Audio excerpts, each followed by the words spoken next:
Everyone, my name is Smita Minj. Welcome back to my channel. इस video में जो topic आज हम डिस्कस कर रहे हैं वो है मैनेजिंग करिकुलम, और ये इस टॉपिक का पार्ट 4 है। और इसकी 3 वीडियोस जो और मैंने पहले बनाई हुई है, पार्ट 1, पार्ट 2 एंड पार्ट 3, उसमें भी काफ़ी सारी चीज़ें जो है हम डिस्कस कर चुके हैं। जैसे कि करिकुलम होता क्या है, उसको क्यों बनाया जाता है, किस उद्देश्य से, क्या उसका महत्व रहता है, कौन कौन सी एजेंसीज या ऑर्गेनाइजेशंस उसको बनाती है, टीचर्स का उसको कंस्ट्रक्ट करने में यानी कि करिकुलम कंस्ट्रक्ट करने में क्या रोल रहता है, क्या सिद्धांत यानी कि प्रिंसिपल्स होते हैं करिकुलम को डिज़ाइन करने के समय। ये सारी चीज़ें जो है हमने पिछली वीडियोस में डिस्कस कर ली है, और ये जो पार्ट 4 है इसमें आज हम आगे की चीज़ों को डिस्कस करेंगे। और ये जो टॉपिक है मैनेजिंग करिकुलम, ये आप लोगों को बीएड के सेकेंड सेमेस्टर में जो सब्जेक्ट रहता है एजुकेशनल टेक्नोलॉजी एंड मैनेजमेंट, वहाँ पे ये टॉपिक आप लोगों से पूछा जाता है। तो आज जो चीज़ें हम डिस्कस करेंगे वो है करिकुलम इवैल्यूएशन। करिकुलम इवैल्यूएशन क्या होता है, किन वजह से इवैल्यूएशन करना चाहिए, और किन क्या क्या मेथड्स का इस्तेमाल हम कर सकते हैं, इन सारी चीज़ों को आज हम यहाँ पे देखेंगे। तो पहले देखना है मीनिंग ऑफ करिकुलम इवैल्यूएशन। तो यहाँ लिखा हुआ है curriculum evaluation is a process of assessing the different components of the curriculum. यानी कि करिकुलम के जो डिफरेंट कंपोनेंट्स होते हैं उनकी जांच करना ही करिकुलम इवैल्यूएशन के अंदर आता है, या करिकुलम इवैल्यूएशन कहलाता है। अब करिकुलम के कंपोनेंट्स क्या क्या होते हैं, यहाँ पे लिखा हुआ है ऑब्जेक्टिव्स, यानी कि जिस उद्देश्य से करिकुलम को सेट किया गया है वो उद्देश्य जो है पूरा हो रहा है या नहीं। नेक्स्ट है कंटेंट, जो कंटेंट हमने करिकुलम में डाला है वो सही है या नहीं, बच्चों की नीड इंटरेस्ट के अकॉर्डिंग, उनके एज लेवल के अकॉर्डिंग है या नहीं। मेथड्स, जो टीचिंग स्ट्रेटजीज, मेथड्स या टेक्निक्स यूज हो रही है वो सही है या नहीं। And evaluation procedures for the assessment of the students. Students का जो असेसमेंट हम कर रहे हैं, उनका टेस्ट या एग्जाम्स ले रहे हैं, उनका भी इवेल्युएशन करना करिकुलम इवेल्युएशन के अंदर ही आता है।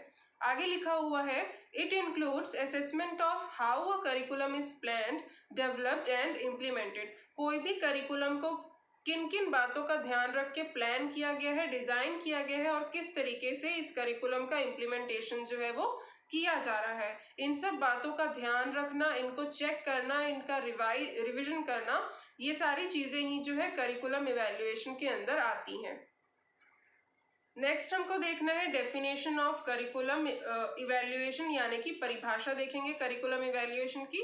और यहाँ जो परिभाषा दी है उनका नाम है ऑर्नस्टीन एंड हंकिंस। तो इनके द्वारा जो डेफिनेशन दी गई है वो यहाँ पे लिखा हुआ है अ प्रोसेस और cluster of processes that people perform in order to gather data that will enable them to decide whether to accept, change or eliminate something, the curriculum in general or an educational textbook in particular।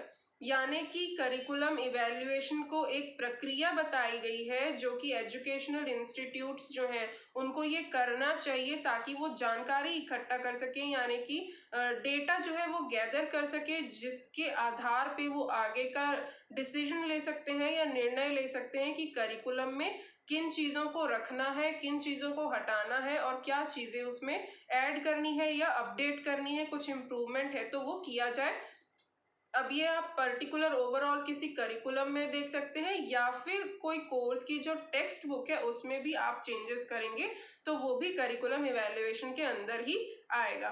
तो ये थी definition curriculum evaluation की, a process or cluster of processes that people perform in order to gather data that will enable them to decide whether to accept, change or eliminate something। आगे हमको देखना है reasons for curriculum evaluation, किन कारणों की वजह से curriculum को इवैल्यूएट करने की जरूरत पड़ती है। तो पहला पॉइंट यहाँ पे लिखा हुआ है to include the recent advancements in the field of knowledge for meeting new challenges and concerns. यानी कि जो भी न्यू अपडेशंस है, न्यू एडवांसमेंट्स है, उनको हम करिकुलम में ऐड कर सकें, इसके लिए हमको करिकुलम इवैल्यूएशन की ज़रूरत होती है। नेक्स्ट पॉइंट लिखा हुआ है to remove obsolete material from the curriculum which has become outdated। यानी कि करिकुलम में कुछ ऐसी चीज़ें हमने शामिल कर रखी हैं जो कि पुराने समय के अकॉर्डिंग है और वो अभी काम नहीं आएगी या आउटडेट हो चुकी है या आगे आने वाले समय में काम बच्चों के नहीं आने वाली है, तो उन चीज़ों को भी हटाने के लिए जो है करिकुलम इवैल्यूएशन की ज़रूरत होती है। Next point, to identify the gap between the requirements of the next class and to fill in the gaps with learning experiences। यानी कि अभी बच्चा एक लेवल पे है, एक एज पे है, उससे ऊपर क्लास पे वो जाएगा, उसका एज बढ़ेगा, स्टेज बढ़ेगा। सो यहाँ से मतलब कम एज से ऊपर एज में जब जा रहा है तो उसको क्या क्या चीज़ें सीख के जाने की ज़रूरत है, उसको पता करने के लिए और उन चीज़ों को उसको हम प्रॉपर वे में सिखा पाएँ, इसके लिए भी करिकुलम को इवैल्यूएट करना पड़ेगा ताकि अच्छा कंटेंट हम करिकुलम में डाल सकें। नेक्स्ट पॉइंट यहाँ पे लिखा हुआ है, to make the curriculum more efficient and achieving the determined objectives. यानी कि अपने करिकुलम को इफिशिएंट बनाने के लिए, उसको इफेक्टिव करने के लिए जो है करिकुलम एवेल्युएशन की ज़रूरत होती है। तो ये सारे पॉइंट्स थे reasons for curriculum evaluation. Next हमको देखना है chief purposes of evaluation.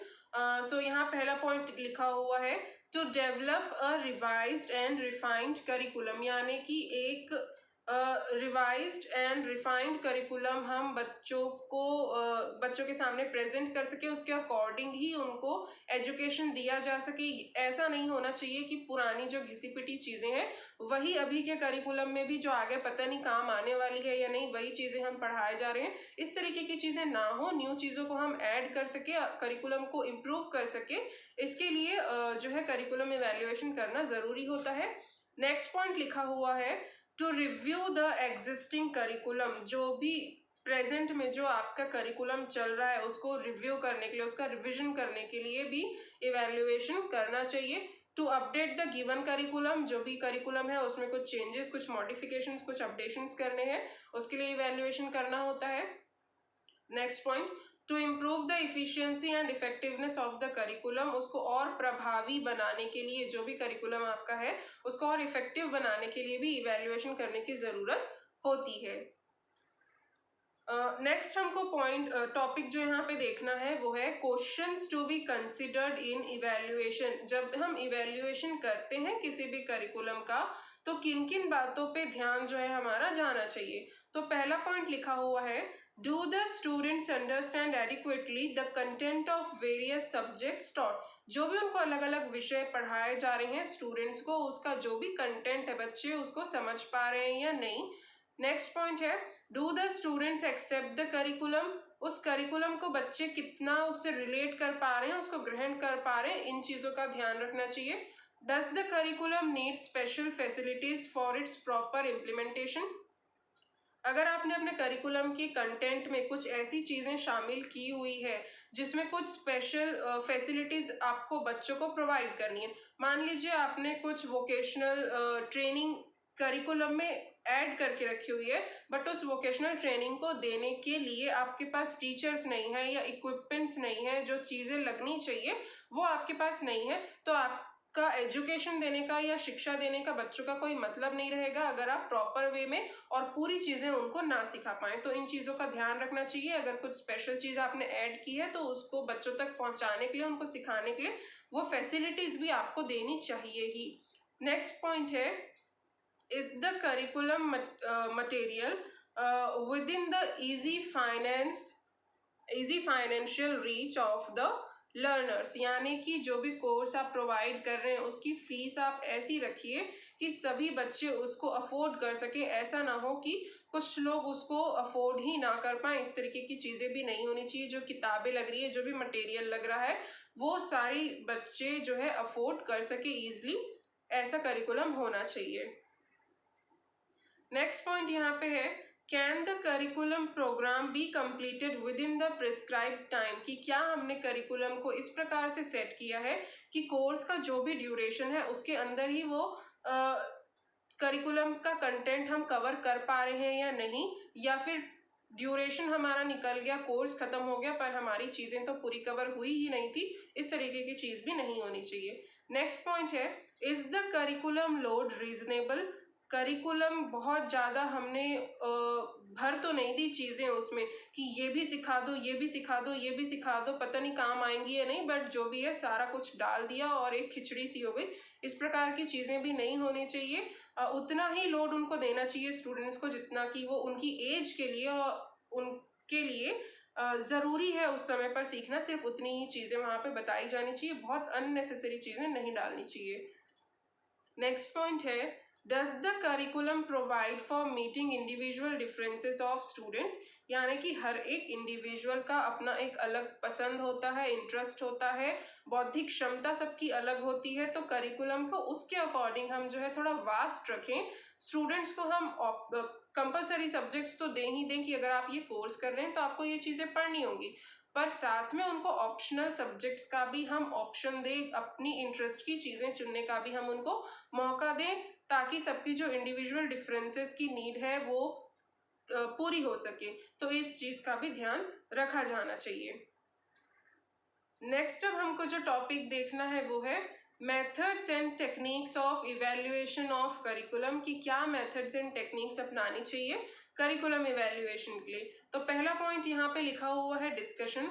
Discussion यानी कि चार लोग बैठ के अपने विचार विमर्श करके उसके बाद जो है एक मुद्दे पे पहुंचे कि क्या चीज़ें करिकुलम में ऐड करनी है, हटानी है, अपडेट करनी है। तो इस तरीके से भी इवैल्यूएशन किया जा सकता है डिस्कशन करके।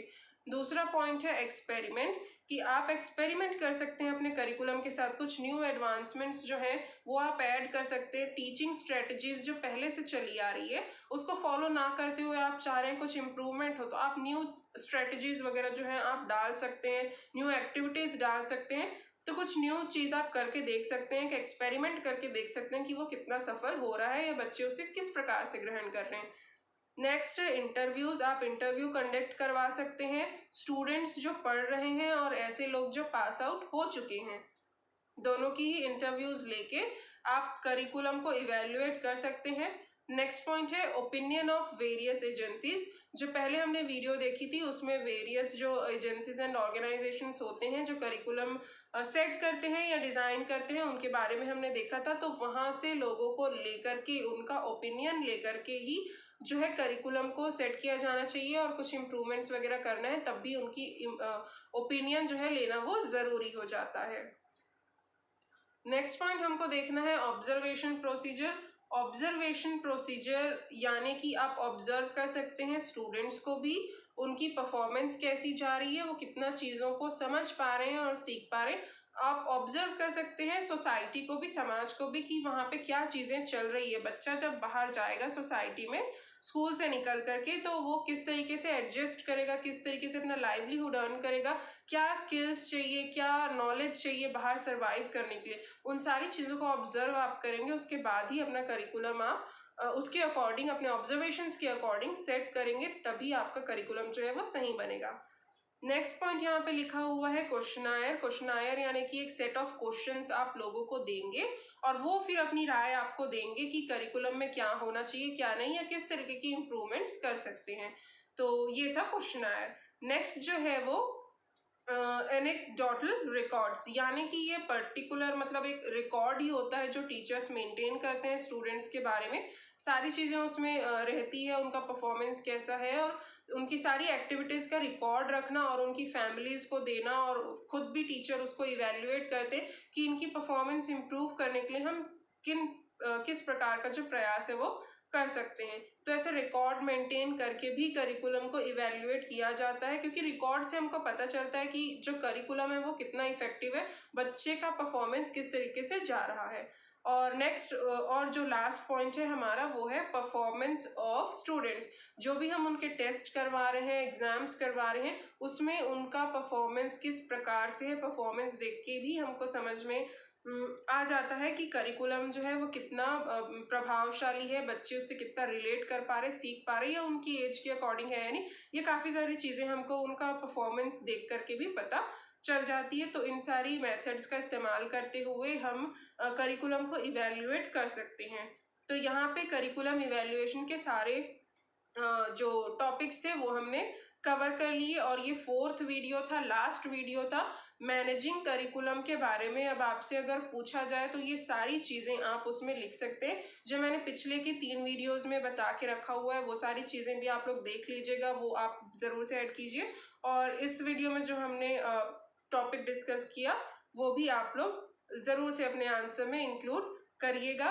और टॉपिक्स ज़्यादा हैं लेकिन जो पॉइंट्स हैं अंदर के वो थोड़े थोड़े ही हैं और छोटे छोटे पॉइंट्स ही हैं, तो सफिशिएंट हो जाएगा एक आंसर लिखने में 16 या 18 मार्क्स का अगर आप लोगों को पूछेगा।